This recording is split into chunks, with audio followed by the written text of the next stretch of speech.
আপনি আসলে রাষ্ট্রের সর্বোচ্চ ক্ষমতায় বা রাজনীতির জায়গায়, দেশ পরিচালনায় সেগুলিতে আপনি আসলে আসতে চেয়েছিলেন কিনা, চান কিনা?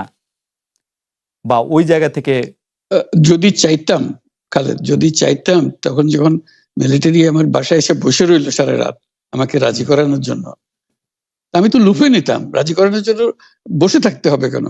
আমি যদি ক্ষমতায় চাইতাম বলে যে, "আর চলেন, চলেন কি করতে কি কোন জামাটা পড়তে হবে দেখিয়ে দেন এখনই যাচ্ছি।" আমি তো সেটা করিনি। তাদের সঙ্গে তর্ক করেছি, সারারাত ধরে তর্ক করেছে। যে, "না ভাই আমাকে দিয়েন না, আমি এই কাজের উপযুক্ত না। আপনারা অন্য লোক খোঁজেন।" তারা আমার উপরে মন ঠিক করে ফেলেছে আমাকেই নিতে হবে। আমি বারে, বারে বলতেছি তাদেরকে। তো তারা নিরাশ হয়ে ফিরে গেল। বলল যে, "সকালবেলায় আবার আসবো। সকালবেলায় আসলে তখন আপনি আমাদেরকে বলেন যে রাজি আছেন।" আমি বললাম যে, "না, সকালবেলা আসলে একই কথা পাবেন। কারণ আমি তো এটা এমন কিছু না যে মনের মধ্যে সন্দেহ রেখে দ্বন্দ্ব রেখে আপনাদেরকে বলছি। অত্যন্ত পরিষ্কারভাবে আপনাদের কাছে বলছি। ঠিক আছে? তা না হলে তো আমি সঙ্গে, সঙ্গেই রাজি হয়ে যেতাম। এই কে ছাড়ে আপনাকে দেশের আ পুরো সরকারের প্রধান হবার জন্য আহ্বান জানাচ্ছে। বাংলাদেশে এরকম কয়জন মানুষ আছে বলবে যে, "না, আমি এই দায়িত্ব গ্রহণ করব না।" আমি তো করলাম সেটা। এখন আমার নামে বলা হচ্ছে ১০ বছর চেয়ে। আমি বছর নিয়ে তো প্রশ্নই ওঠে না। প্রশ্ন হচ্ছে আগামীকাল সকালবেলা আপনি শপথ গ্রহণ করবেন এই কথা। আমি বললাম যে, "না, করব না।" তারপরে এরপরে তো কয় বছর, কয় কাণ্ড। আমি ১০ বছর দিয়ে কি করবোটা কি আমি ১০ বছর দিয়ে? আমি তো বলছি আমি এই কাজের জন্য নই। দেশে আমার দেশ পরিচালনা করা আমার দায়িত্ব না, আমার কাজ না। আমি জানি না এটা কিভাবে করতে হয়। আমি যেটা জানি সেটা করি। আ মেক সেন্স। দা আপনার মেয়ে মনিকা ইউনুস সম্প্রতি একটি সাক্ষাৎকার দিয়েছেন সিএনএন এ। সেখানে আমি তাকে একটু যদি অনুবাদ করি তাহলে সেরকম আ আ মা পড়তে পারবো যে আমি তাকে উদ্ধৃত করছি যে, "কোনো এক সময় প্রধানমন্ত্রী শেখ হাসিনা ও ডক্টর ইউনুস একসঙ্গে কাজ করেছেন। আমি আশা করি সেই সময়টা আবার ফিরে আসুক। শুধু গ্রামীণ কিংবা সংশ্লিষ্ট সব প্রতিষ্ঠানগুলোর ভালোর জন্যই নয়। যদি তারা আবারও একসঙ্গে কাজ করেন তাহলে সেটা চমৎকার হবে।" এই আ আ মনিকা ইউনুসের এই আশা কি আপনারও আ আ মানে একই রকম আশা কিনা যে আ প্রধানমন্ত্রী শেখ হাসিনা এবং ডক্টর ইউনুস একসঙ্গে কাজ করলে আরো কিছু চমৎকার কাজ হবে বা এটা আপনি আশা করছেন এরকম কি? এটা কি এটা কি এখন আমার জন্য করা যাচ্ছে না যে আমি আ নারাজ যে এটা করতে চাই না? তুমি ভাবখানা এমন করছো যেন আমিই আপত্তি করছি, আমি কাজ করতে চাই না। আমাকেও যে বললাম চোর বদমাইশ করে রেখেছে, সেখানে কাজ করার তো কথাই উঠছে না। আমার নাম উঠলেই উনার রাগ উঠে যায়। আমাকে সুদখোর না বললে উনার মন তৃপ্ত হয় না। আমাকে চুবিয়ে না ডুবালে পদ্মা নদীতে আমাকে চুবিয়ে না ডুবালে উনার মনে শান্তি আসে না। ঠিক আছে? এখন আমি কি করে বলব? ওনাকে বলতে তো হবে ওনাকে যদি কিছু বলতে হয়। আ পদ্মা নদীর কথাটা যখন উঠলই, পদ্মা ব্রিজ সম্পর্কে যে কথাটা সরকারের উচ্চ মহল থেকে এটা বলা হয় যে, আপনি আপনার ক্ষমতা ব্যবহার করে বা আপনার পরিচিতি ব্যবহার করে বা আপনার যে একটা সাংঘাতিক রকমের গ্রহণযোগ্যতা সারা দুনিয়াতে আছে, যেটি আসলে ওয়ার্ল্ড ব্যাংক সহ অন্য জায়গায় আছে, সেটি দিয়ে আসলে আপনি পদ্মা সেতুটা বাংলাদেশ যাতে ঋণ না পায়, সেটির জন্য আপনি চেষ্টা করেছেন। আম দা এই ব্যাপারটা নিয়ে কি আপনি একটু কিছু বলবেন যে এটা আপনার বিরুদ্ধে একটা অভিযোগ? কি বলবো এটা বলো? এটা হাস্যকর একটা কথা মুখ থেকে বলে ফেললো চোর ডাকাতের মতো। এটাও আরেকটা বলে ফেললো।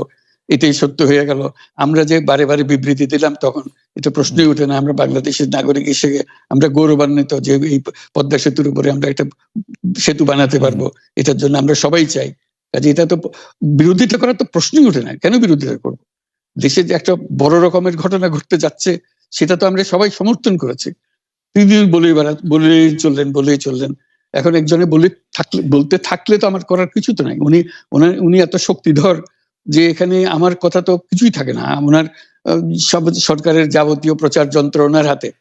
আমার তো আপনি তো আমার আপনি গলার যত তীক্ষ্ণ। আ আ আপনি তো কথা বলেন না।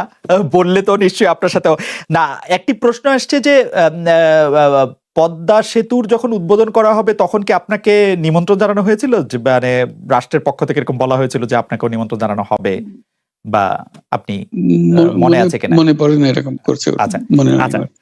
আ গ্রামীণ ব্যাংকের আপনি যখন মানে গ্রামীণ টেলিকমটা আপনি প্রতিষ্ঠা করেন, সেই সময়ে গ্রামীণ টেলিকমের সাথে গ্রামীণ ব্যাংকের সম্পর্কের যে বিধিমালা, সেই বিধি কি আপনি যখন চলে এসছেন গ্রামীণ ব্যাংক থেকে সেটি পরিবর্তন করা হয়েছিল তো?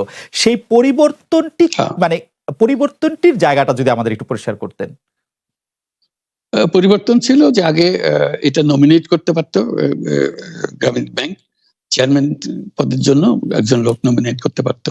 আমরা যেহেতু গ্রামীণ ব্যাংক থেকে আমাদেরকে সরিয়ে দেওয়া হয়েছে, তখন আমরা মনে করলাম যে এটা রাখার আর দরকার নাই, গ্রামীণ টেলিকম থেকে সেই পদটা আমরা পরিষ্কার করে দিয়েছি, যেমন এটা আর দরকার নাই। এইটুকুই পরিবর্তন হয়েছে। এটা ন্যায়সঙ্গতভাবে পরিবর্তন করার ধারা অনুযায়ী যা যা করতে হয় সেটা করা হয়েছে। এতে তার ইচ্ছা বা তার কর্তব্য, তার করণীয় যে অবজেক্টিভস আছে, কোথাও পরিবর্তন হয় নাই। এই ক্ষেত্রে আমাদের এই বিষয়ে আর কি এইটাই আমাদের আরেকটা প্রশ্ন, সেটা হচ্ছে যে গ্রামীণ টেলিকম কি গ্রামীণ ফোন থেকে প্রায় 37% লভ্যাংশ পায়, যে এবং যদি পায় 34% লভ্যাংশ পায়, সেই 34% লভ্যাংশের যে টাকাটা, সেই টাকাটা কোথায় বা কি উদ্দেশ্যে ব্যয় করা হয়? সেই সামাজিক ব্যবসায়, যেটি আসলে আপনার প্যাটেন্ট করা সোশ্যাল বিজনেস, সেটির কাঠামোটা আসলে কি, বা সেটি কিভাবে আপনি করেন? সামাজিক ব্যবসা হলো এমন একটা নতুন ধরনের ব্যবসার চিন্তা, যেটা আমরা প্রমোট করছি, আমরা নিজেরা প্র্যাকটিস করছি।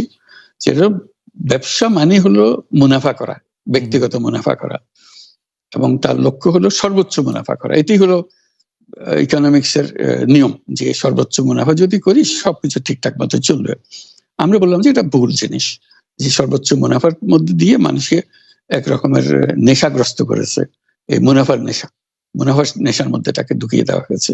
এই মানুষকে এই মুনাফার নেশাগ্রস্ত মানুষ হিসেবে এটা আমরা কল্পনা করতে পারি না। আমরা বলছি যে এটা মুনাফা সে করবে, সর্বোচ্চ মুনাফা করবে, কিন্তু অন্য ধরনেরও ব্যবসা আছে। ব্যবসা এখন শুধু এক প্রকারের ব্যবসা আছে, যে ব্যবসাতে শুধু মুনাফা সর্বোচ্চকরণ, এটাই হলো নির্দিষ্ট নিয়ম।